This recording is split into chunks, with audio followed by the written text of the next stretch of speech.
Hello everyone. Indian constitution के bare act की दूसरी सीरीज में आपका स्वागत है।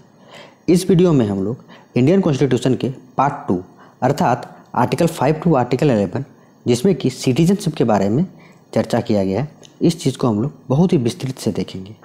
लेकिन उससे पहले हम लोग इंडियन सिटीजनशिप के बारे में कुछ ओवरव्यू ले लेते हैं कि इंडियन सिटीजनशिप का क्या नेचर है। ठीक है, एज वी नो दैट हमारे इंडिया में सिंगल सिटीजनशिप की व्यवस्था है। ठीक है, इंडियन कॉन्स्टिट्यूशन का पॉलिटी का नेचर कैसा है अगर हम देखेंगे तो ये जो है, एक तो है कि ये फेडरल कहने का मतलब है कि जो यूनियन है, यूनियन ऑफ इंडिया है, वो फेडरल है, मीन सेंटर एवं स्टेट्स के बीच पावर का डिवीज़न है। ठीक है, लेकिन जब हम सिटीजनशिप की बात करें तो यहाँ सिंगल सिटीजनशिप है। अगर हम अदर कंट्रीज़ की बात करें जैसे यूनाइटेड स्टेट ऑफ अमेरिका या आप ले लीजिए स्विट्ज़रलैंड, ये सभी क्या है, ये सभी भी फेडरल कंट्रीज़ हैं, लेकिन इनका जो सिटीजनशिप का व्यवस्था है वो ड्यूअल सिटीजनशिप का व्यवस्था है। इस चीज़ को हम लोग समझते हैं कि सिंगल सिटीजनशिप की क्या खासियत है। अगर हम इंडिया के केस में देखें तो इंडिया के केस को आप समझिए, इंडिया में आज सिंगल सिटीजनशिप की व्यवस्था है, लेकिन फिर भी इतने कम्युनल राइट्स है, इतने क्लास कॉन्फ्लिक्ट्स है, कास्ट वार्स है, इसके साथ ही साथ एथनिक और लिंग्विस्टिक जो है ये डिस्प्यूट्स भी है, क्लेसेस है कि नहीं है। तो जब सिंगल सिटीजनशिप की व्यवस्था की गई है तो ये हाल है। यदि इंडिया के केस में अगर सेंटर के लिए अलग एक सिटीजनशिप और स्टेट्स का अलग सिटीजनशिप मतलब ड्यूअल सिटीजनशिप की व्यवस्था कर दी जाती तो समझिए कि इंडिया का यूनिटी और इंटीग्रिटी पे क्या इफेक्ट पड़ता है। ठीक है, तो इंडिया की यूनिटी और इंटीग्रिटी को प्रिजर्व रखने के लिए ये जो सिंगल सिटीजनशिप है उसकी व्यवस्था की गई है। इस चीज़ को आप लोग समझ गए। ठीक है, लेकिन इंडिया का केस को समझिए, इंडिया में सिंगल सिटीजनशिप है, अर्थात जितने भी सिटीजन्स हैं इंडिया के, हम अभी देखेंगे कि इंडिया के सिटीजन्स कौन बन सकते हैं और कौन इंडिया के सिटीजनशिप नहीं बन सकते, लेकिन जितने भी इंडिया के सिटीजन्स हैं सभी जो है एक यूनिफॉर्म राइट्स को एक्सरसाइज करते हैं, मतलब सभी के लिए पॉलिटिकल और सिविल राइट्स सेम है। इस चीज़ को आप लोग समझ गए, सभी के लिए, ऑल पर्सन्स के लिए। लेकिन कुछ एक्सेप्शंस आप लोग ले सकते हैं कि कुछ एक्सेप्शंस है। जैसे क्या एक्सेप्शंस है, जैसे कि जो आर्टिकल अगर 15 पढ़ेंगे फंडामेंटल राइट्स, जो मैं अगले लेक्चर्स में पढ़ाऊंगा आपको, ये आर्टिकल 16 पढ़ेंगे, इन सभी में कुछ ऐसी व्यवस्था है जैसे कि एम्प्लॉयमेंट की व्यवस्था। ठीक है, जिसमें रेसिडेंशियल आधार पर आता है, क्योंकि आर्टिकल 15 को अगर देखेंगे तो उसमें RRCSP, आप इसको ट्रिक को याद रख सकते हैं, मैं इसको पढ़ाऊंगा। ये क्या है, are for religion, race, caste, sex एवं बर्थ ऑफ प्लेस। इसके आधार पर कोई भी स्टेट जो है वो सिटीजन्स के साथ डिस्क्रिमिनेशन नहीं कर सकता है। लेकिन इसमें ये जो ग्राउंड ऑफ रेसिडेंस है इसकी कोई व्यवस्था नहीं की गई है। मतलब अगर आप किसी स्टेट्स का रेसिडेंट है तो वो स्टेट गवर्नमेंट आपके लिए कोई स्पेशल प्रोविजंस रख सकते हैं एम्प्लॉयमेंट्स के लिए। और इसके अलावा आर्टिकल 19 देखिए आप, आर्टिकल 19 क्या है, आर्टिकल 19 अगर आप थोड़ा सा भी आपको पॉलिटी का अगर ज्ञान होगा, ऐसे तो मैं आपको नेक्स्ट लेक्चर मैंने बताया कि नेक्स्ट जो लेक्चर है वो पार्ट 3 का ही है, जिसमें कि हम लोग फंडामेंटल राइट्स को बहुत ही डिटेल्स से देखेंगे। लेकिन ये आर्टिकल 90 है वो राइट टू फ्रीडम है, और इसके तहत देश का कोई भी नागरिक देश के किसी भी जगह पे मूवमेंट कर सकता है, रेसिडेंस रह भी सकता है। लेकिन कुछ एक्सेप्शन इसके भी है, जैसे कि अगर हम ट्राइबल एरियाज़ की बात करें तो कुछ ट्राइबल एरियाज जो शेड्यूल ट्राइब्स हैं, ठीक है, उनके एरियाज़ पे आउटसाइडर्स से उनका एंट्री या तो उनके सेटलमेंट को रेस्ट्रिक्ट किया गया है। क्यों किया गया, इसका रीज़न समझिए, ताकि उनका जो कल्चर है, उनका लैंग्वेज है, उनका कस्टम्स है, ठीक है, ये सभी को सेफगार्ड किया जा सके। तो इस तरह के कुछ प्रोविजंस है इंडियन कॉन्स्टिट्यूशन में जो कि ठीक है, थोड़ा सा ये है। अदरवाइज अगर आप देखिएगा तो सेम पॉलिटिकल राइट्स और सेम राइट्स सभी को मिला हुआ है। इस चीज़ को तो आप लोग समझ गए। अब हम लोग आगे चलते हैं। देखिए आगे हम लोग क्या पढ़ेंगे, इस चीज़ को समझिए। अब आप एक सिंपल सा क्वेश्चन आप पूछ सकते हैं कि भारत का सिटीजन कौन है, व्हाट इज सिटीजन्स, और भारत का सिटीजन्स कौन होंगे। तो आप समझिए, इंडिया में भ्रमण कर रहा है कोई भी नागरिक, मान लीजिए इंडिया है हमारा, इंडिया में बहुत सारे नागरिक, आप इसमें से किसी भी को उठा लीजिए, आप इसको उठाइए, आप इसको उठाइए, आप इसको उठाइए, आप किसी को भी उठा लीजिए, तो इसके दो कैरेक्टर्स हो सकते हैं, या तो ये इंडिया का सिटीजन होगा या तो ये इंडिया का सिटीजन नहीं होगा, इसके अलावा कुछ नहीं। ठीक है, तो पहला चीज़ है, अगर वो इंडिया का सिटीजन है तो उसको हम लोग सिटीजन ऑफ इंडिया कहेंगे, और दूसरा जो है उसको हम लोग एलियंस कहते हैं। ओके, तो कहने का मतलब इंडिया के किसी भी टेरिटरी में भ्रमण कर रहा है कोई भी नागरिक, या तो इंडियन सिटीजन होगा या तो उसको एलियन कहेंगे। ये पहला चीज़। अब अगर हम एलियन को थोड़ा और क्लासिफाई करें तो क्या मिलेगा, देखिए ये एलियंस जो है, ये जो एलियंस है, या तो वो फ्रेंडली एलियंस हो सकते हैं, ठीक है, या तो ये एनिमी एलियंस हो सकते हैं। फ्रेंडली एलियंस कहने का मतलब क्या है? फ्रेंडली एलियंस कहने का मतलब है कि ये जो जिस कंट्री का भी ये सिटीजन्स है, ठीक है, उस कंट्री के साथ भारत का जो रिलेशन है वो बहुत ही बेहतरीन है और अच्छा है, इसीलिए हम लोग फ्रेंडली एलियंस कहते हैं। वहीं अगर हम एनिमी एलियंस की बात करें तो इसका मतलब कि एनिमी मतलब भी पता चल रहा है कि इस कंट्री के साथ भारत का या तो कोई वार चल रहा हो या वार की स्थिति होने वाली हो, ठीक है, तो उनको हम लोग एनिमी एलियंस कहेंगे। तो सबसे पहला चीज़, अगर आपको क्वेश्चन में पूछूं दो क्वेश्चन कि सिटीजन्स के पास अधिक राइट्स होंगे या ये एलियंस के पास अधिक राइट्स होंगे, तो आपका जवाब क्या रहेगा कि बिल्कुल सिटीजन्स के पास अधिक राइट्स होंगे। अब सेकंड क्वेश्चन अगर मैं पूछूं, चलिए ठीक है, अगर एलियंस की बात करें तो ये फ्रेंडली एलियंस के पास अधिक राइट्स होंगे या एनिमी एलियंस के पास अधिक राइट्स होंगे, तो आपका जवाब क्या होगा? इस फ्रेंडली एलियंस के पास अधिक राइट्स होंगे। ओके, इतना आप लोग समझ गए। अब हम और कुछ चीज़ें आपको बताते हैं। देखिए ये जो सिटीजन ऑफ इंडिया है, ठीक है, क्योंकि इंडियन कॉन्स्टिट्यूशन में इन सिटीजन्स ऑफ इंडिया के लिए बहुत सारे प्रिविलेजेस हैं एज कम्पेयर टू ये जो एलियंस है, ठीक है। जैसे मैं आपको कुछ एग्जांपल्स दे रहा हूँ, जैसे इंडियन सिटीजन्स को, ठीक है, RRCSP जो मैंने बताया आपको, CSP, इसके आधार पर डिस्क्रिमिनेशन नहीं किया जा सकता है, ठीक है। ये जो सुविधा है वो एलियंस के लिए नहीं है। अगर मैं दूसरा चीज़ बोलूँ तो राइट टू इक्वलिटी के आधार पे जो पब्लिक एम्प्लॉयमेंट की व्यवस्था की गई है वो सिर्फ ओनली सिटीजन्स के लिए किया गया है। ओके, अगर आप इंडियन सिटीजन हैं तो आपको राइट टू फ्रीडम है, कहने का मतलब आप कुछ भी बोल सकते हैं, आपको स्पीच एक्सप्रेशन, इसके साथ आप कहीं भी असेंबल हो सकते हैं, आप किसी भी तरह का यूनियन, एसोसिएशन या कोऑपरेटिव सोसाइटीज़ बना सकते हैं, आप कहीं भी मूवमेंट कर सकते हैं, आप इंडिया के किसी भी पार्ट पे रह सकते हैं, और यहाँ तक कि आप कोई भी प्रोफेशन जो है वो ऑक्यूपाई कर सकते हैं। ये सभी राइट्स जो है वो एलियंस के लिए नहीं है, एलियंस के लिए डिनाई किया गया है। इसके साथ ही साथ कल्चरल और एजुकेशन राइट्स की भी बात करें तो ये सिर्फ और सिर्फ सिटीजन्स के लिए अवेलेबल है। आप लोकसभा, ये जो मैंने बताया आपको, ये सभी क्या है? ये सभी फंडामेंटल राइट्स हैं जो कि हम अगले लेक्चर्स में पढ़ेंगे। आर्टिकल 15, आर्टिकल 16, आर्टिकल 19 मैंने बताया आपको। ओके, आर्टिकल 29 एंड 30 जो मैंने आपको बताया कल्चरल और एजुकेशनल राइट्स, ये है। लेकिन इस फंडामेंटल राइट्स के अलावा जो है और भी कुछ राइट्स हैं जो कि इंडियन सिटीजन्स के पास होते हैं और एलियंस के पास नहीं होते। जैसे जो इंडियन सिटीजन्स है वो लोकसभा और स्टेट लेजिस्लेटिव असेंबली में वोटिंग का राइट्स है इनको। ये राइट्स क्या एलियंस के पास होते हैं? नहीं होते। समझे कि नहीं आप लोग?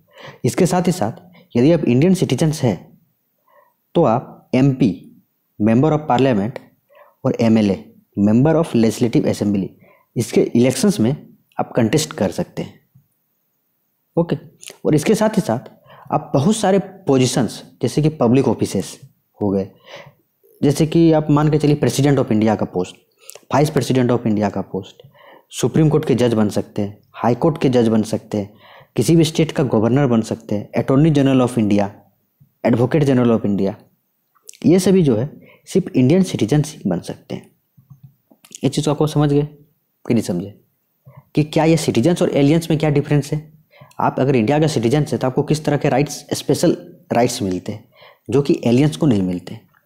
इस चीज़ को तो आप लोग समझ गए होंगे। अब मैं और एक चीज़ आपको बताना चाहता हूँ, जैसे कि मान लीजिए कि आपको कुछ राइट्स दिया गया है, ठीक है, तो इंडियन सिटीजन्स अगर राइट्स इंजॉय करते हैं तो उनको तो कुछ ड्यूटीज़ भी दिया गया है, ठीक है। अगर आप राइट ले रहे हैं तो आपको कुछ ड्यूटीज़ भी है। आपको कैसे ड्यूटीज़ है? कुछ जो ड्यूटीज़ है वो तो डायरेक्टली फंडामेंटल ड्यूटीज़ में ऐड कर दिया गया है, ठीक है। फंडामेंटल ड्यूटीज़ में जैसे आपको नेशनल फ्लैग, नेशनल एंथम का रेस्पेक्ट करना है, आपको कंट्री को जो डिफेंड करना है, इस तरह के बहुत सारे राइट्स हैं, टोटल 11 राइट्स हैं, ठीक है। ये सभी तो है ही, लेकिन इसके साथ साथ और भी आपके लिए राइट्स, जैसे कि आपको टैक्स पे करना है। ये क्या है? ये आपका ड्यूटी है। आपको तो यहाँ एक फंडामेंटल ड्यूटी 11 मैंने बताया ही। इसके साथ साथ आपको जैसे टैक्स पे करना है, ये क्या है? ये आपका एक ड्यूटी होना चाहिए, हर एक सिटीजन्स का ड्यूटी होना चाहिए, समझ रहे हैं ना। तो राइट्स के साथ साथ आपके कुछ ड्यूटीज़ भी हैं अगर आप इंडियन सिटीजन्स हैं तो। पहला चीज़, इसके साथ ही साथ एक चीज़ आप और जानिए कि क्या डिफरेंस है अगर हम इंडिया के केस देखें और अगर हम यूएसए का केस देखें। तो अगर यूएसए का प्रेसिडेंट का अगर आपको इलेक्शंस लड़ना है, ठीक है, तो आपको बाय बर्थ वहाँ का सिटीजन्स होना जरूरी है, बाय बर्थ। वहीं अगर आप इंडिया के केस में अगर आपको प्रेसिडेंट के क्या बोलते कह सकते हैं, प्रेसिडेंट का अगर इलेक्शंस लड़ना है या तो आपको प्रेसिडेंट का ऑफिस में के लिए एलिजिबल होना है, तो उसके लिए आपको जो सिटीजन्स है वो बाय बर्थ या बाय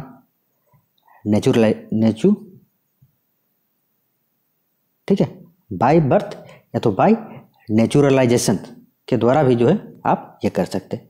ये क्या है इस चीज़ को अभी हम समझेंगे कुछ देर बाद, ठीक है, जिससे हम सिटीजन्स को आगे पढ़ेंगे। लेकिन इतना तो आपने ब्रीफ आपने समझ लिया है।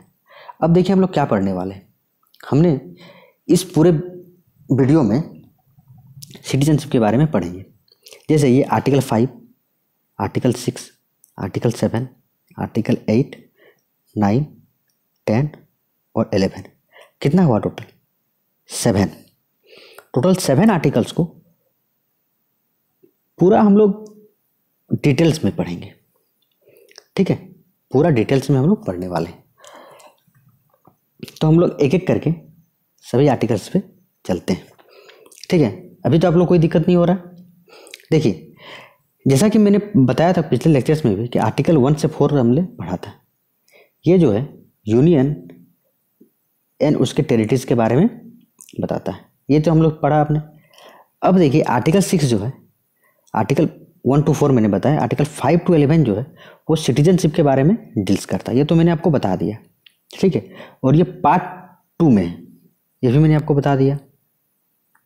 लेकिन आपको मैं एक बहुत ही ब्रीफ चीज़ बता रहा हूँ। क्या बता रहा हूँ उस चीज़ को समझिए आप लोग, ठीक है। अगर हम इंडियन कॉन्स्टिट्यूशन की बात करें तो ये जो प्रोविजंस है, तो इंडियन कॉन्स्टिट्यूशन में सिटीजनशिप के बारे में जितने भी प्रोविजंस दिए गए हैं उसमें क्या दिया गया है, उसमें यही तक दिया गया है कि हम जानते हैं कि इंडियन कॉन्स्टिट्यूशन का कमेंसमेंट का क्या डेट था, 26 जनवरी 1950, ठीक है। इसी दिन जो है भारतीय संविधान एडॉप्ट किया गया था। तो इस दिन तक कौन कौन भारत के सिटीजन्स होंगे, कौन कौन भारत के सिटीजन्स नहीं होंगे, इस चीज़ को इंडियन कॉन्स्टिट्यूशन में लिख दिया गया है। इन सभी आर्टिकल्स में हम सभी को देखेंगे। लेकिन इसके बाद 26 जनवरी 1950 के बाद किनको इंडियन सिटीजनशिप देना है और किनसे इंडियन सिटीजनशिप ले लेना है, मीन्स किसी का अगर इंडियन सिटीजनशिप टर्मिनेट करना है या तो किसी को देना है, इन सभी का जो पावर है वो पार्लियामेंट के पास है, ठीक है। मतलब भारतीय संविधान ने क्या किया, भारतीय संविधान ने कहा कि 26 जनवरी 1950 तक किनको किनको मिलेगा, किनको किनको नहीं मिलेगा, कौन कौन भारत का सिटीजन है, कौन कौन नहीं है, उसको तो मैं आपको बता दे रहा हूँ, ठीक है। वो सभी चीज़ें इन सभी आर्टिकल्स में लिखे हुए।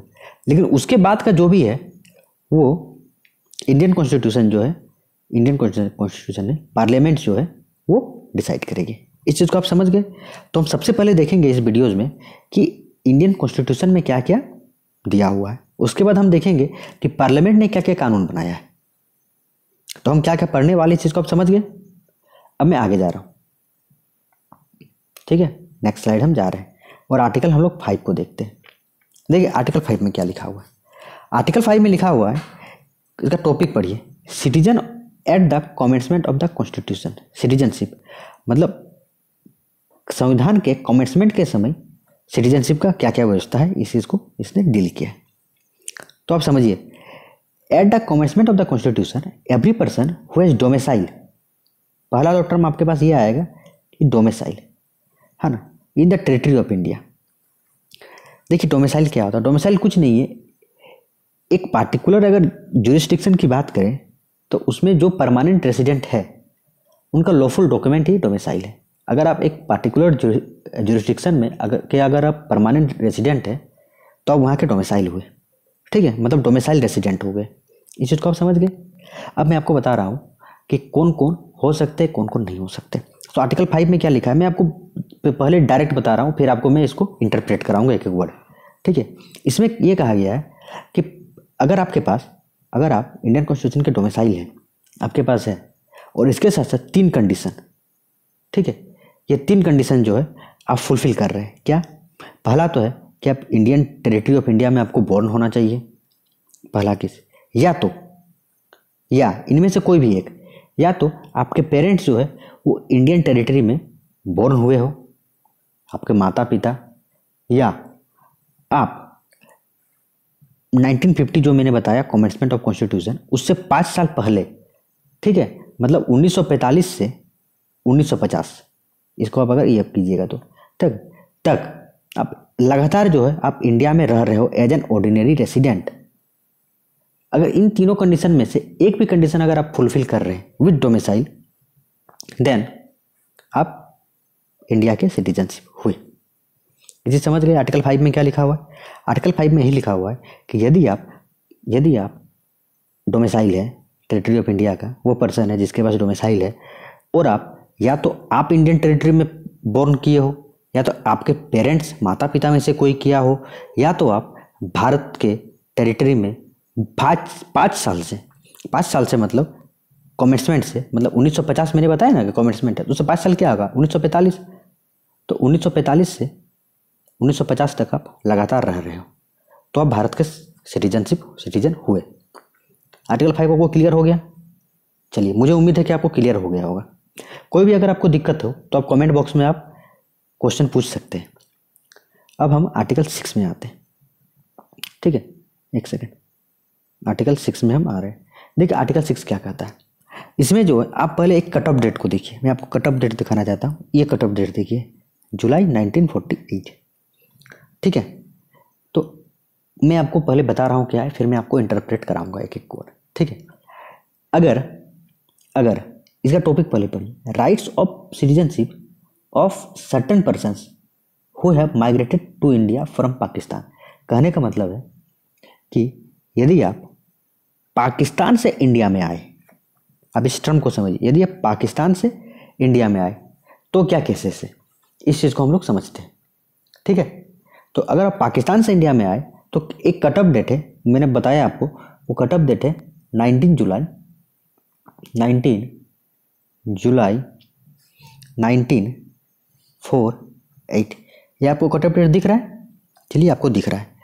तो अगर आप इस कट ऑफ डेट से पहले अगर आ गए, ठीक है, पाकिस्तान से इंडिया, और इसके साथ 3 कंडीशंस में से कोई एक कंडीशंस, क्या पहला कंडीशन है कि आप जो है अनडिवाइडेड इंडिया में बॉर्न किए हैं। ये चीज़ समझ गए कि अनडिवाइडेड इंडिया क्या हुआ? पहला चीज़ कि आप अनडिवाइडेड इंडिया में बॉर्न हुए हो। यदि आप नहीं हुए तो आपके ग्रेट पेरेंट्स या आपके पेरेंट्स में से जो कोई भी हो वो अनडिवाइडेड इंडिया में बॉर्न किया हुआ हो, उस केस में जो है आपको इंडियन सिटीजनशिप माना जाएगा। इस चीज़ को आप समझ गए कि नहीं समझे? कि यदि आपने इस डेट का, ये जो 19 जुलाई में 1948 बता रहा हूँ, ठीक है, उससे पहले अगर आप आ गए हो तो आपको इंडियन सिटीजनशिप माना जाएगा, ठीक है। यदि आप या आपके पिताजी या आपके ग्रैंडफादर्स में से कोई भी हो वो अनडिवाइडेड इंडिया में बॉर्न किए हो। लेकिन अगर इसके बाद आप आए तब कंडीशन पलट जाएगा। तब कुछ आपके पक्के लिए जो है कुछ कंडीशंस है। वो कंडीशंस क्या है कि आप जिस दिन भारत में आए, ठीक है, आप जिस दिन इंडिया में आए 19 जुलाई 1948 के बाद अगर आप पाकिस्तान से भारत में आ रहे हैं तो मैं आपको बता रहा हूँ, ठीक है, तो विदिन 6 मंथ, ठीक है, 6 महीना तक आपको भारत में रहना होगा। किस दिन से? डेट ऑफ रजिस्ट्रेशन, आप जिस दिन रजिस्ट्रेशन के लिए अप्लाई किए हो उसके 6 महीना के बाद जो है आप इंडियन सिटीजनशिप कहलाओगे, आपको उसका रजिस्ट्रेशन मिलेगा। तो क्या आप आर्टिकल 6 समझ गए? सबसे पहला बात है कि यदि आप आपके पिताजी या आपके ग्रैंडफादर्स अगर भारत में बोर्न किए हुए हो और आप पाकिस्तान से इंडिया में आए हो और एक डेट मैंने बताया 19 जुलाई 1948, इस डेट से अगर पहले आए तब तो बन गए, लेकिन इस डेट के बाद आए, चूंकि आप बाद आए, आप इस तरह से याद रखिए, अगर बाद आए तो कुछ आपको कंडीशंस तो एक तरह से जुर्माना भरना पड़ेगा। तो यही जुर्माना है कि आप 6 महीना रहो भाई, जिस दिन आप रजिस्ट्रेशन किए उससे अगर वो हो गया तो आप इंडियन सिटीजन बन गए। ये आप आर्टिकल 5 आर्टिकल 6 समझ गए। अब मैं आर्टिकल 7 आ रहा हूँ, ठीक है। ये देखिए आर्टिकल 7 का आप टॉपिक पढ़िए पहले। Right of citizenship of certain migrants to Pakistan. अब इस चीज़ को आप समझिए कि यदि आप पाकिस्तान चले गए, ठीक है, मैंने क्या बताया पहला सेकंड केस, क्या आप पाकिस्तान से आए हो, एक तरह से अगर इसको हम कहें तो ये क्या है, थर्ड जो है वो रीमाइग्रेशन है। इस चीज़ को आप समझिए। एक आप सबसे पहले इसमें भी डेट लिख लीजिए, ठीक है। वो डेट है 1 मार्च 1947। इस चीज़ को समझ गए। ये डेट जो है आप समझ, आर्टिकल 6 में क्या डेट था, वो 19 जुलाई 1948 था। इस केस में 1 मार्च 1947 है, ठीक है। देखिए यहाँ लिखा हुआ है, आपको अगर पढ़ाना चाहता मैं दिखा रहा हूँ, फर्स्ट डे ऑफ मार्च 1947, आपको दिख गया।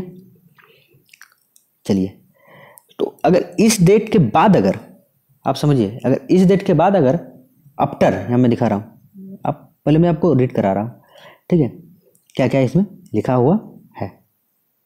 यदि आप इस डेट के बाद इंडिया से पाकिस्तान चले गए, ठीक है, और फिर आप रिटर्न आए, मतलब रीसेटलमेंट की बात है, इस केस में आप इंडिया का सिटीजन बन जाइएगा, लेकिन कंडीशन यही है कि 6 मंथ आपको इंडिया में रहना पड़ेगा, ठीक है। इसे आप समझ गए। अब मैं आपको नेक्स्ट आर्टिकल ले जा रहा हूँ। अब एक बार इसको पढ़ना है तो आप पढ़ लीजिए, मैं यहाँ पढ़ा रहा हूँ। A person who has after the first day of March 1947 migrated from the territory of India to the territory now included in Pakistan shall not be deemed to be a citizen of India. समझ गए। चलिए मैं आपको next article ले जा रहा हूँ। ये हुआ आर्टिकल 8। और आर्टिकल 8 क्या कहता है, एक सेकंड, आर्टिकल 8 क्या कहता है देखिए। आर्टिकल 8 का टॉपिक पढ़िए, right of citizenship of certain persons of Indian origin residing outside India, PIO, person of Indian origin. ये क्या है, इस चीज़ को हम वीडियो के लास्ट में देखेंगे, लेकिन एक तरह से मानिए कि ऐसा पर्सन जो कि बाहर रह रहा हो इंडिया को, ठीक है, चूँकि वो बाहर रह रहा हो, मान लीजिए सिटीजनशिप मिल रहा होगा। अब एनी पर्सन, इस तरह का कोई पर्सन इंडियन सिटीजन्स के लिए चाहता हो तो उसको क्या करना पड़ेगा, उसको बाय रजिस्ट्रेशन जो है वो इंडियन सिटीजनशिप लेना पड़ेगा। लेकिन शर्त यही है कि या तो उसके पिताजी, या तो उसका पेरेंट्स, या तो उसका ग्रैंड पेरेंट्स, इन सब में से कोई भी अनडिवाइडेड इंडिया का पार्ट हो। ऐसा नहीं है कि एक USA का सिटीजन बोले कि हाँ भारत आज़ाद हुआ है तो हम जाके इंडियन सिटीजनशिप मिल जाएगा, बिल्कुल नहीं। इनको मिलेगा जिनके के पिताजी, पेरेंट्स या ग्रैंड फादर्स या वो खुद जो है भारत में बोर्न हुआ हो, अनडिवाइडेड इंडिया में बोर्न हुआ हो, उन्हीं को बाय रजिस्ट्रेशन, और वो किसी बाहर में रह रहे हो, भारत के नागरिक हो, भारत के नागरिक हो या ना हो, क्योंकि उस समय तो नागरिक का कॉन्सेप्ट नहीं था, 1947 के बाद ही आया 1950 में। तो उनको अगर नागरिक चाहिए, नागरिकता चाहिए, तो उस केस में जो है उनको बाय रजिस्ट्रेशन जो इंडियन काउंसलेट है वहाँ जाके लेना पड़ेगा। तो क्या आप समझ गए चाहिए आर्टिकल 5, 6, 7, 8। मैं आपको अगर आप ब्रीफ में देखिए तो क्या है ना, एक क्या है, एक है कि अगर किसी पर्सन के पास डोमिसाइल है तो हो जाएगा। दूसरा में क्या बताया आर्टिकल 6 में, आर्टिकल 6 में यही बताया है कि कोई अगर पर्सन जो है वो पाकिस्तान से माइग्रेट हो गया हो। थर्ड क्या बताया गया है आर्टिकल 7 कि कोई पर्सन जो है वो पाकिस्तान चला गया हो लेकिन बाद में रिटर्न आ गया हो। और थर्ड क्या बताया, अगर कोई PIO है ना, और वो भारत विदेश में रह रहा हो उनको। तो क्या आप ये 4 आर्टिकल समझ गए, आर्टिकल 5, आर्टिकल 6, आर्टिकल 7 और आर्टिकल 8। ये 4 आर्टिकल्स हमने समझ लिया। अब बचा हमारा 3 आर्टिकल्स। अब हम इन 3 आर्टिकल्स को देखते हैं। ठीक है, देखिए इन 3 आर्टिकल्स में क्या कहा गया, इसमें बहुत बड़ी बातें नहीं लिखी गई है। पहला चीज़ यही कहा गया है कि कोई भी पर्सन जो है वो इंडिया का सिटीजन्स रह सकता है, तब तक रह सकता है ना, जब तक कि वो किसी फॉरेन कंट्री का सिटीजनशिप जो है वो एक्वायर ना किया हो। जैसे ही आपने फॉरेन कंट्री का जो सिटीजनशिप है वो एक्वायर कर लिया है, तो आपका जो सिटीजनशिप है वो सीज कर दिया जाएगा। ये चीज़ इसमें लिखा गया आर्टिकल 9 में। आप समझ गए। आर्टिकल 10 को देखते हैं। आर्टिकल 10 में यही लिखा गया है कि continuance of the rights of citizenship. अब इसके बाद मैंने जो बताया आपको 26 जनवरी 1950 के बाद कुछ भी अगर सिटीजनशिप के बारे में देना हो, घटाना हो, कुछ भी हो, तो उसका पावर क्या है, पार्लियामेंट के पास है। इस चीज़ को आप देखिए, every person who is deemed to be citizens of India under the foreign provisions, foregoing provisions, ठीक है, of this part shall subjected to the provisions of any law that may be made by parliament continue to be such citizens। ठीक है, और article 11 यही कहा गया है कि पार्लियामेंट के पास पावर है कि वो सिटीजनशिप के जो जितने भी है उसके एक्विजिशन, उसके टर्मिनेशन को रेगुलेट कर सके। तो मिला जुला के यही कहा गया है कि पार्लियामेंट के पास पावर है, आर्टिकल 10 और आर्टिकल 11 में। आर्टिकल 10 में कहा गया है कि जो पार्लियामेंट है वो कुछ भी कानून बना सकता है, और आर्टिकल 11 में बताया गया कि ये कानून बनाने का पावर पार्लियामेंट के पास है। और इसी के तहत हम पढ़ेंगे कि सिटीजनशिप अमेंडमेंट एक्ट 1955 लाया गया। ठीक है, और उसके बाद इसमें बहुत सारे अमेंडमेंट किए गए, और हाल में ही आपको पता होगा हम इस चीज़ को भी चर्चा करेंगे कि CAB act, citizenship amendment bill नहीं, अब तो एक्ट हो गया, CAA 2019 लाया गया। ठीक है, तो इन सब चीज़ों को हम लोग डिटेल में अब पढ़ने का कोशिश करते हैं। लेकिन इतना तो आप लोग समझ गए होंगे कि आर्टिकल 5, 6, 7, 8, 9, 10 और 11 में क्या क्या चीज़ कहा गया है। ठीक है, उम्मीद है आप लोग समझ रहे होंगे। अब देखिए हम पढ़ेंगे एक्विजिशन ऑफ सिटीजनशिप, मतलब आपको अगर सिटीजनशिप चाहिए तो क्या क्या कंडीशंस आपके लिए हो सकते हैं, आप किस तरह से सिटीजनशिप जो है वो अप्लाई कर सकते हैं, ये आपको मिलेगा। पहला जो कंडीशन है वो ये है कि बाय बर्थ मिल जाएगा। इसको आप एक ये है BRAND, ब्रांड, आप इस तरह से याद रख सकते हैं। B से birth, R for registration, A for acquisition, N for naturalisation and D for bye decent. इस ट्रिक से आप लोग याद रख सकते हैं। पहला तो है कि आपको बाय बर्थ मिल जाएगा अगर आप इंडिया में जन्म लिए हो तो।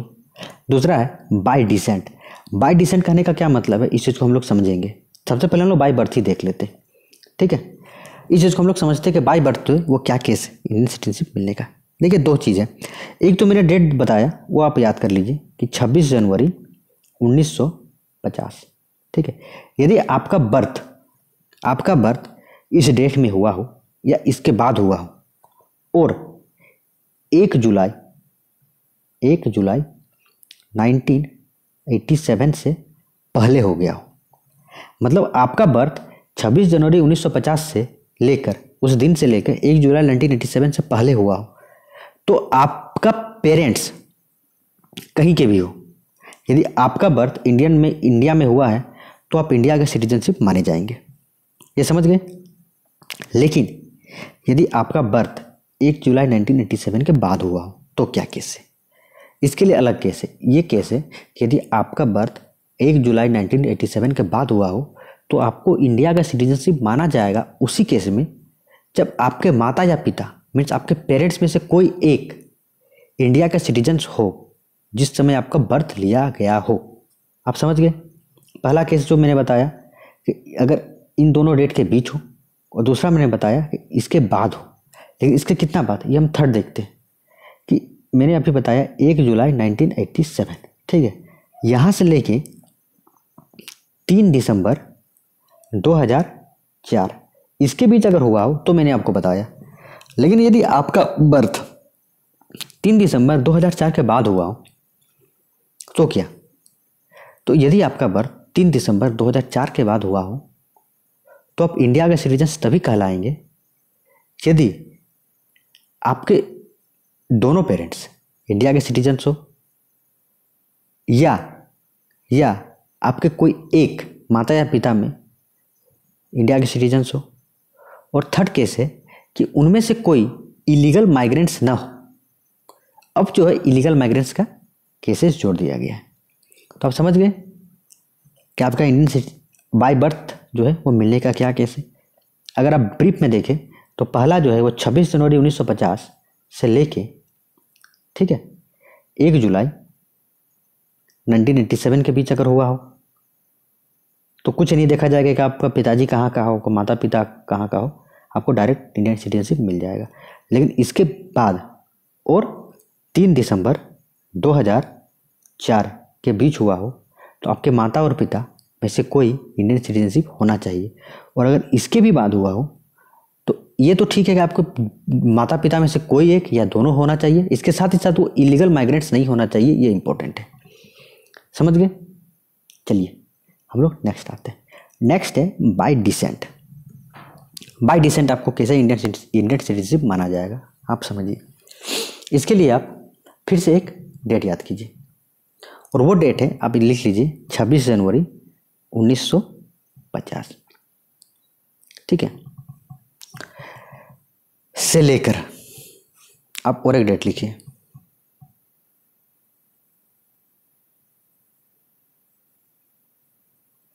आपको दिखा ये date, 2 date,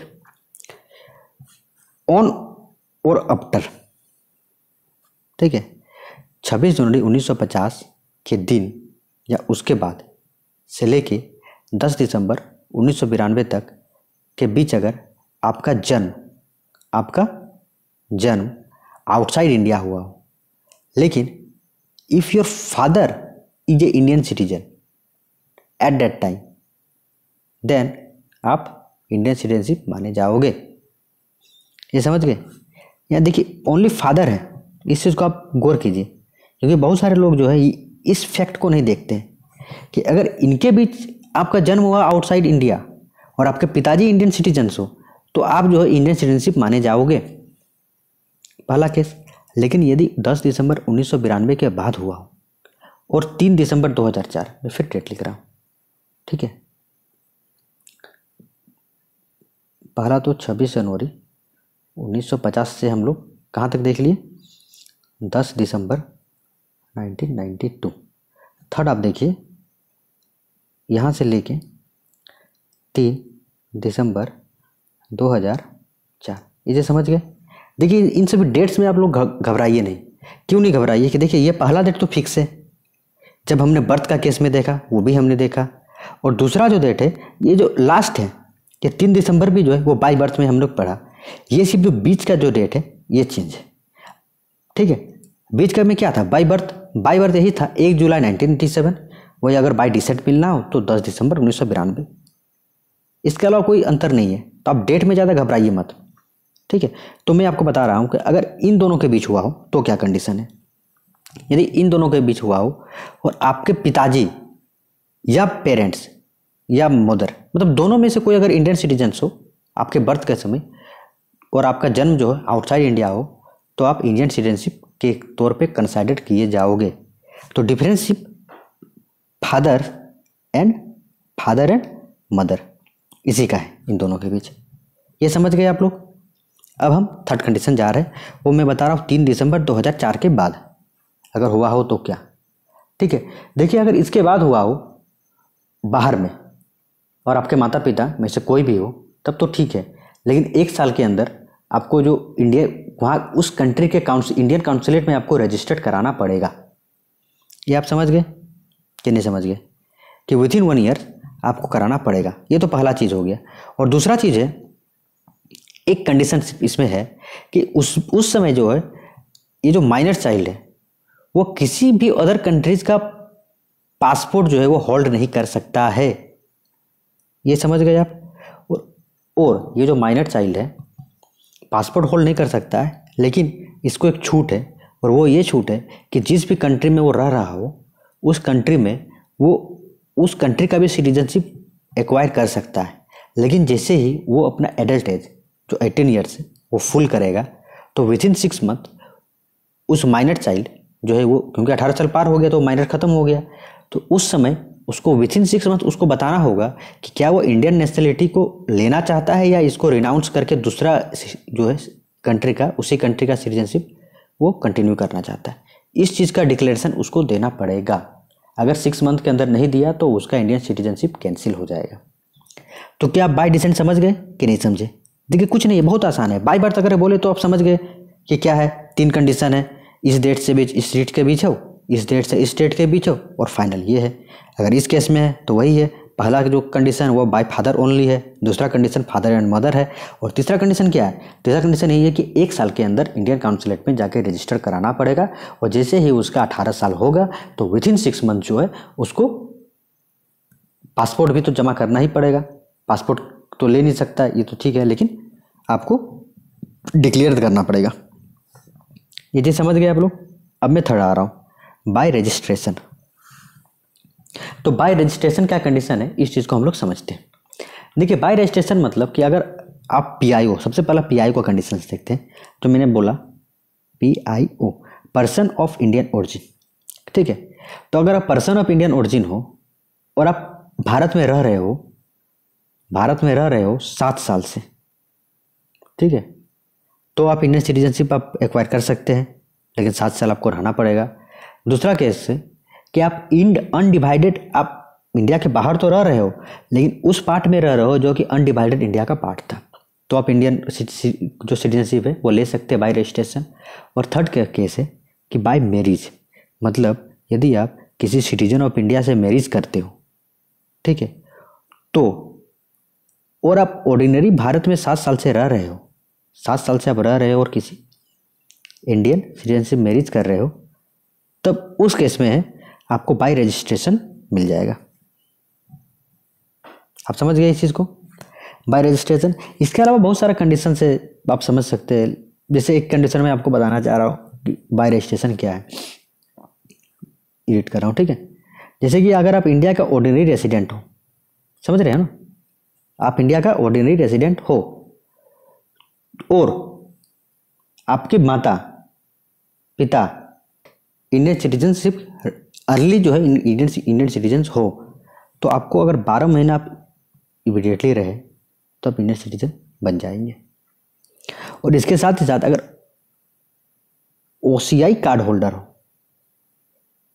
OCI card holder हो तो क्या केस है, उसके लिए कुछ नहीं है, आप बेसिक समझिए, 5 साल आपको रहना पड़ेगा, ठीक, और 12 मंथ जो है आपको कंटिन्यू करना पड़ेगा। इस केस में आप इंडिया के सिटीजनशिप बाय रजिस्ट्रेशन आप ले सकते हो।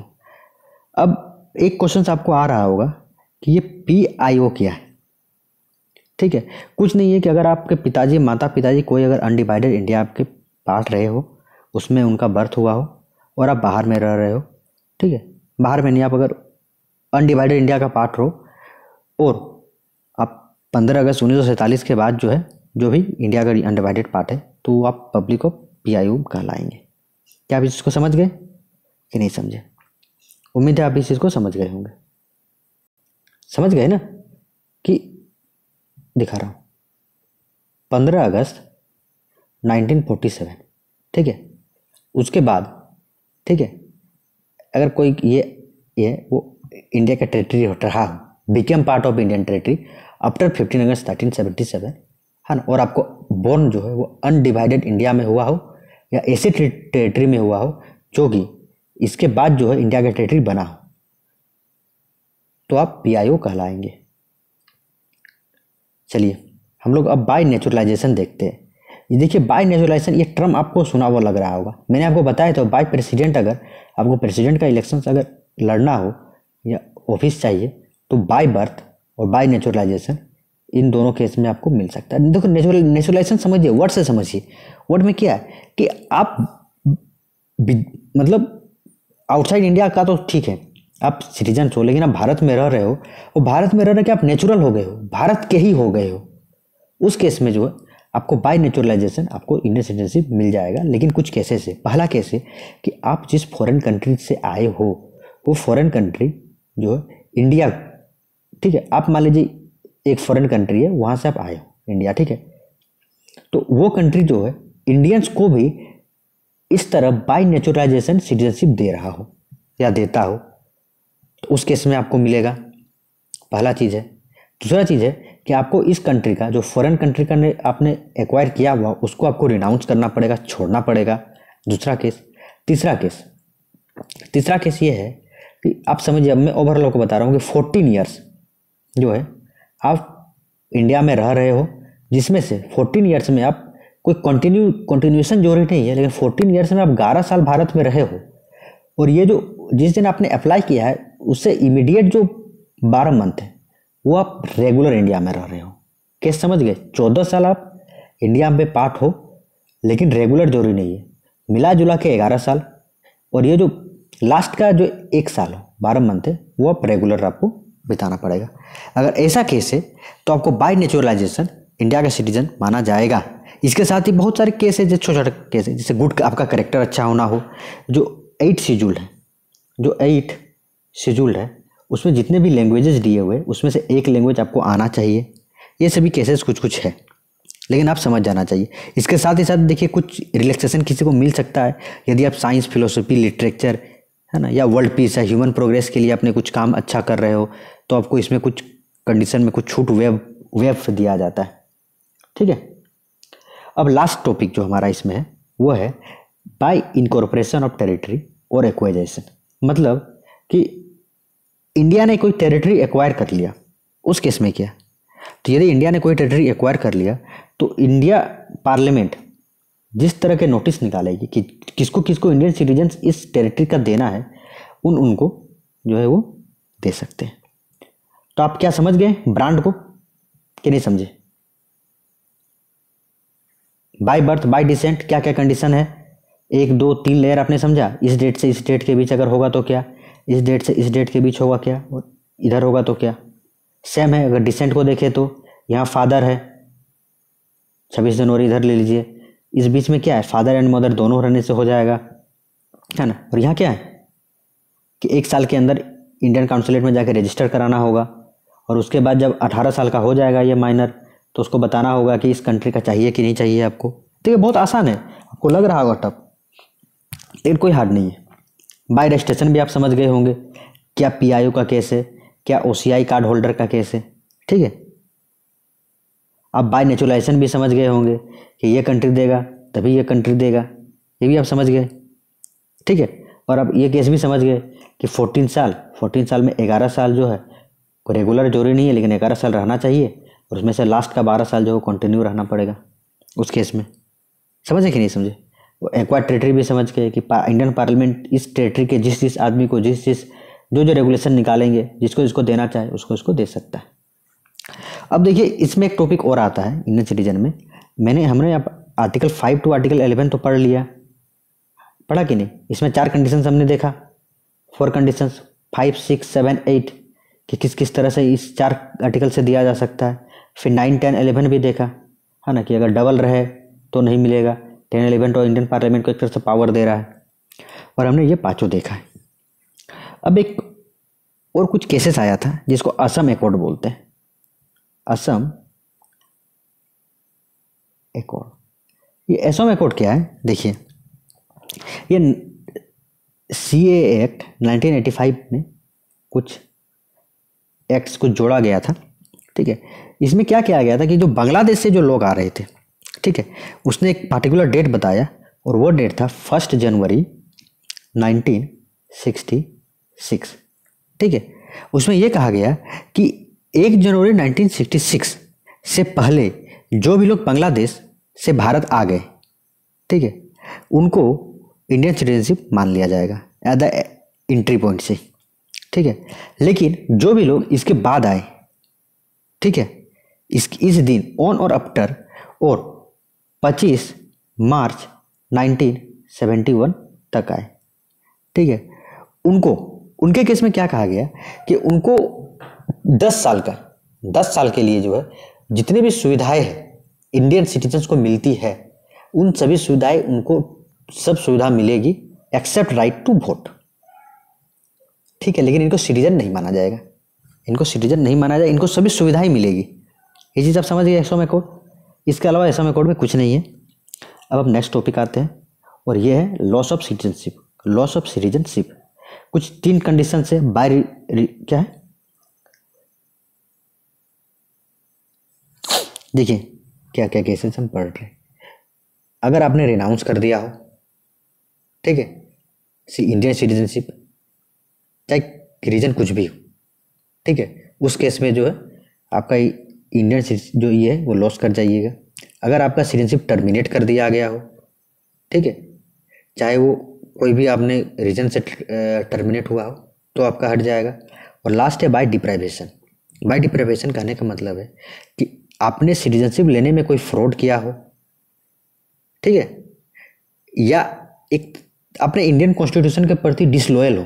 डिसलॉयल समझते हैं, डिसलॉयलिटी आपने इस तरह का कुछ किया हो, या आपने एक समय मान लीजिए कोई कंट्री के साथ वार चल रहा हो तो उस कंट्री को आपने कुछ मदद कर दिया हो, समझ रहे नहीं, कम्युनिकेट करने में, कुछ ट्रेडेड में। इन सभी केसेस में जो है आपका इंडियन सिटीजनशिप डिप्राइव कर लिया जाएगा। समझ गए कि नहीं समझे? एक कंडीशन और आप कुछ ले सकते हो कि देखिए ये 5 साल, ठीक है, जब आपका रजिस्ट्रेशन हुआ हो, अगर आप एक रजिस्टर्ड इंडियन सिटीजन हो, ठीक है, बाय नेचुरलाइजेशन मिला हो या रजिस्टर्ड मिला हो, और 5 साल से में से आप 2 साल जेल में आपने खट लिया, आपको 2 साल की जेल हो गई विद इन 5 ईयर्स, तो उस केस में आपको डिप्राइव कर दिया जाएगा। मतलब आप समझिए कि 2 साल अगर आप जेल में हैं तो आपका कैरेक्टर पे सवाल उठता है, उस इन सभी केस में जो डिप्राइव किया जाएगा, ठीक है। चलिए और एक केस है, अब ये आप नोट कर सकते हो, कोई बड़ा केस नहीं है, ये सब जनरली इतना इंपॉर्टेंट नहीं है, लेकिन मैं फिर बता दे रहा हूँ। ये जो 7 साल है आप लगातार जो है वो इंडिया में ना रहा, आप नहीं हो, इन सभी केसेस में जो है आपको इंडियन सिटीजन जो है वो डिप्राइव कर दिया जाएगा। तो आप इतना क्या समझ गए? मैं आपको फिर से एक बार स्लाइड सब दिखा रहा हूँ। By renunciation, by termination, by deprivation, ये चीज़ आपने समझ गए। आपने ये जो ब्रांड वाला कॉन्सेप्ट है इसको भी आप समझ गए। आप आर्टिकल 9, 10, 11 समझ गए। और ये 4 केसेस है, ये 4 case, article 5, article 6, article 7, article 8। एक केस में डोमिसाइल विथ 3 कंडीशंस, एक केस में आप पाकिस्तान से माइग्रेट किया हो, एक केस में इंडिया से पाकिस्तान माइग्रेट कर गए हो फिर रिटर्न कर गए हो, और एक केस में जो है आप इंडियन ओरिजिन PIO, जो मैं आपको बता रहा हूँ कि आउटसाइड इंडिया के पार्ट हो। आप समझ गए इन सभी केसेस को? तो देखिए हमने पूरा डिटेल से एक तरह से देखा है सभी चीज़ों को लगभग, ठीक है। अब एक टॉपिक और मैं ख़त्म करने से पहले बताना चाहता हूँ। ये देखिए एक OCI कार्ड होल्डर हमने पढ़ा भी, मैंने तो आपको PIO बता दिया कि PIO क्या होता है, मैंने आपको OCI नहीं बताया था। तो OCI को आप थोड़ा समझ लीजिए। देखिए कुछ नहीं हुआ था, ये एक्चुअली सितंबर 2000 की बात है, ठीक है। एक्चुअली देखिए क्या है ना, मैं बताना चाहता हूँ OCI कार्ड होल्डर का क्या एक्चुअली कॉन्सेप्ट है। एक तरह से आप अगर समझिएगा तो जो भी फॉरेनर्स जो इंडिया में या तो डायस्पोरा के पार्ट रहे हो या जो भी हो, तो अगर वो इंडिया में आएंगे तो इंडिया को कुछ दे के ही जाएंगे। आप समझिए उनके पास वेल्थ है, सब कुछ है। तो क्या किया गया कि बोला कि हम नया कैटेगरी निकालते हैं OCI कार्ड होल्डर। इसमें क्या है कि उन लोगों को कुछ रिलैक्सेशन दिया जाएगा, ठीक है, जो अनडिवाइडेड इंडिया में पार्ट हो इस तरह से। तो इससे क्या होगा ना कि वो भारत आएंगे, उनको अगर रिलैक्सेशन मिलेगा तो कुछ ना कुछ इकोनॉमी को दे के जाएंगे, कुछ खरीद के जाएंगे, एक तरह से इकोनॉमी में मदद मिलेगा। अब इस कॉन्सेप्ट को समझिए। इसी केस को समझते हुए 2000 में, सितंबर 2000 में एक हाई लेवल कमेटी बनाई गई, और उस कमेटी के चेयरमैन जो है, ये इंपॉर्टेंट है एक्चुअली, मैं यही चीज़ बताने के लिए आपको ये टॉपिक पढ़ा रहा हूँ, वो है एलएम सिंघवी। तो अगर पूछा जाए एलएम सिंघवी कमेटी या एलएम सिंघवी ये किस चीज़ से रिलेटेड है, तो आपको पता होना चाहिए कि OCI overseas citizen of India इस चीज़ से रिलेटेड है, ठीक है। आप समझ गए इस चीज़ को? इसके अलावा कुछ ज़्यादा इंपॉर्टेंट नहीं है। अगर मैं आपको बोलूँ कि 3 चीज़ें आप कन्फ्यूज कर सकते हैं, एक तो NRI, ठीक है, एक PIO, एक OCI कार्ड होल्डर। देखिए NRI क्या होता है, नॉन रेसिडेंट इंडियन, ये PIO person of Indian origin, और ये OCI overseas citizen of India, overseas citizen of India, ठीक है, या कार्ड होल्डर। ये कुछ नहीं। देखिए अगर हम नॉन NRI की बात करें तो NRI क्या है? NRI कोई नहीं है, NRI टोटली इंडियन सिटीजन है, टोटली इंडियन सिटीजनशिप है। वो हर एक और राइट एक्सरसाइज करेगा जो कि इंडिया का सिटीजन करता है।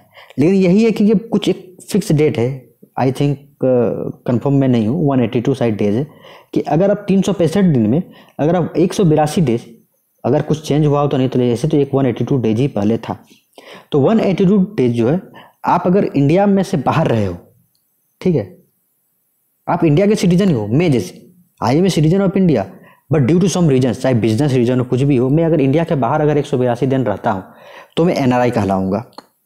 आप समझ गए? कौन, अगर मैं पूछूं कौन एलिजिबल है इंडियन एनआरआई के लिए, तो कोई नहीं, इंडियन सिटीजन ही है, तो एलिजिबिलिटी का कोई बात ही नहीं है। अगर मैं पूछूं कि ये एनआरआई जो है वो किस तरह से गेट करेंगे सिटीजनशिप, तो कोई कंडीशन ही नहीं है, कोई इंडियन सिटीजन है, कहाँ अप्लाई करेंगे, तो कुछ नहीं, कोई फ़ी नहीं है, कोई एलिजिबिलिटी नहीं है, सभी तरह के बेनिफिट्स यूज कर सकते हैं। अगर मैं पीआईओ की बात करूं, ठीक है, तो कोई भी पर्सन, ठीक है, अगर उसके एंसेस्टर्स अगर इंडियन हो, इंडियन नेशनल के हो, ठीक है, और वो एट ए टाइम प्रेजेंटली वो अदर कंट्री का सिटीजनशिप जो है या नेशनलिटी को होल्डिंग कर रहा हो, या फॉरेन पासपोर्ट होल्डिंग कर रहा हो, तो उस केस में वो पीआईओ कहलाएगा। तो यदि आपको पहले पीआईओ और ओसीआई में अगर कोई डिफरेंस लग रहा होगा कि क्या पीआईओ मैं बता रहा हूँ, जैसे कि मैं जब बाई रजिस्ट्रेशन बता रहा था, ठीक है, तो मैंने उस समय नहीं बताया कि बहुत सारे टेक्निकल चीज़ हो जाते हैं, मैं एक्चुअली फैक्ट पे उस समय ध्यान देना चाह रहा था। लेकिन पीआई को समझ रहे हैं ना कि आप जो है वो आपके एंसेस्टर्स, ठीक है, वो इंडिया के पार्ट रहे हो, इंडिया के नेशनलिटी रहे हो, और आप इस समय किसी अदर कंट्री का सिटीजनशिप या नेशनलिटी आपने होल्ड करके रखा हो या पासपोर्ट होल्ड करके रखा हो, तो आप पीआईओ कहलाते हैं। एलिजिबिलिटी कुछ नहीं है, आप समझ रहे हैं एलिजिबिलिटी क्या है, किसी तरह से नहीं, आप एक तरह से वही हो, पीआईओ हो, सब कुछ वही है। कुछ स्पेसिफिक बेनिफिट्स आपको मिल सकते हैं, अलग चीज़ है, और अदरवाइज कोई फी, कोई एलिजिबिलिटी नहीं है। लेकिन आप ओसीआई कोड होल्डर हो, इसके लिए कुछ एलिजिबिलिटीज़ है, ठीक है। ये सभी एलिजिबिलिटी जो है वो एक तरह से पहला चीज़ उसको रजिस्टर्ड कराना पड़ेगा, overseas citizenship India card holder, जिसको कि सिटीजनशिप अमेंडमेंट एक्ट 1955 के तहत जो है उसको रजिस्टर्ड कराना पड़ता है, ठीक है। और उसके लिए बहुत सारे कंडीशंस है, वो मुझे नहीं लग रहा है कि कुछ इंपॉर्टेंट है एग्जाम्स पॉइंट ऑफ व्यू से, लेकिन आप समझ लीजिए कि इसके लिए कुछ कंडीशंस है, ये सभी राइट्स एक्सरसाइज नहीं कर सकते हैं, ठीक है। क्योंकि देखिए इनको क्या है, इनको एक तरह से इकोनॉमी को बूम करने के लिए, ताकि वो आए कुछ इंडिया को दे के जाए, इंडिया की इकोनॉमी को दे के जाए, इसीलिए इनको दिया गया है। तो बहुत सारी चीज़ इनको रेस्ट्रिक्ट किए होंगे, ठीक है। अलग अलग कंडीशन है एलिजिबिलिटी का, है ना। ये इनको ऑनलाइन फॉर्म भरना पड़ेगा, समझ रहे हैं ना कि नहीं करना है। एक कोई पोर्टल बनाया होगा जिसमें ऑनलाइन पेमेंट के द्वारा इनको ये सब चीज़ें जो है वो करना पड़ेगा। बहुत सारे एक्ट्स होंगे, अलग अलग फीस लगेंगे, है ना, ये सब चीज़ को, है ना, समझ रहे हैं ना। और कुछ बेनिफिट्स भी हो सकता है कि इनको कम हो दिया जाए, ताकि आप आए इंडिया में आके रहे, आपको वीज़ा इंडिया का मिले, ये सभी कारण से। इसके अलावा इन तीनों में कोई खास डिफरेंस नहीं है। उम्मीद है कि ये लेक्चर्स आप लोगों को बढ़िया लगा हो। अगले लेक्चर्स में हम part 3 of Indian constitution fundamental rights, बहुत ही इंपॉर्टेंट टॉपिक है, बहुत ही इंपॉर्टेंट, मैं बता रहा हूँ। ये फंडामेंटल राइट्स जो है वो इंडियन कॉन्स्टिट्यूशन में बहुत ही ज़्यादा इलोबरेटेड लिखा गया है, इतना इलोबरेटेड कि इंडिया का कॉन्स्टिट्यूशन, इंडिया क्या कि विश्व के कहीं भी नहीं दिया गया है। जहाँ से हमने खुद लिए है इस फंडामेंटल राइट्स को, वहाँ भी इतना इलोबरेटली नहीं दिया गया जितना इंडियन कॉन्स्टिट्यूशन ने फंडामेंटल राइट्स को इलोबरेट किया है। इसके अलावा डीपीएसपी हम लोग पार्ट 4 को भी पढ़ेंगे धीरे धीरे करके, directive principle of state policy, fundamental duties को भी पढ़ेंगे। आगे पार्लियामेंट, प्राइम मिनिस्टर, प्रेसिडेंट, सभी चीज़ों को, जुडिशरी को, एग्जीक्यूटिव को, सब चीज़ को हम पढ़ेंगे। आप समझ रहे हैं। लेकिन अगला लेक्चर्स में पार्ट 3 को देखेंगे, और ये बहुत ही ज़्यादा इंपॉर्टेंट है, क्योंकि आर्टिकल 12 टू लेके आर्टिकल 35 तक डिस्क्रिप्शन से, और मतलब बहुत ज़्यादा डिटेल्स आपको इसमें पढ़ना पड़ेगा। राइट टू इक्वलिटी बहुत ज़्यादा, इसको लग रहा है कि मैं देखता हूँ मैं कितने लेक्चर्स में इसको लेके आऊँगा, क्योंकि एक लेक्चर्स में एक पॉसिबल नहीं है, अप्रोक्सीमेटली 2 लेक्चर्स मुझे लगेंगे।